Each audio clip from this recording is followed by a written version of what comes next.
In this vehicle, we have the, here is where the harness are kept for the base.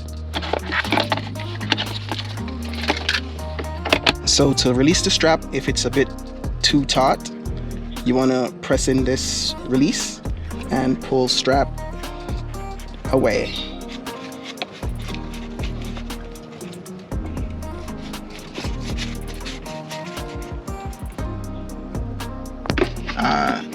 This side facing left, this side facing right.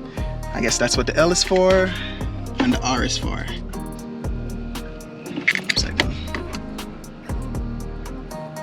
Right, left.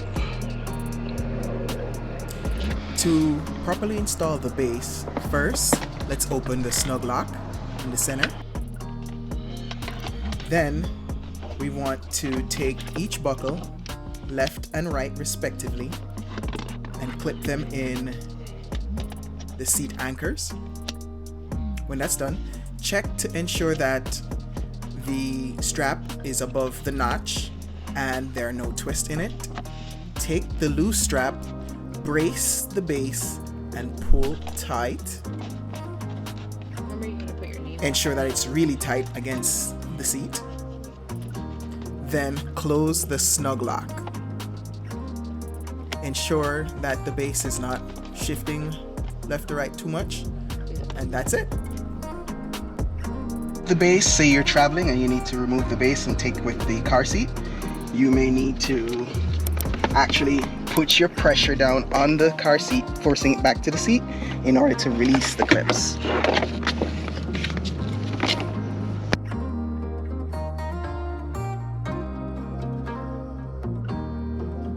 For age groups, whether it's infant 0+ months or 3 months, you want to use the release at the bottom to adjust the level so that you can match whether it's 3 months or 0 months.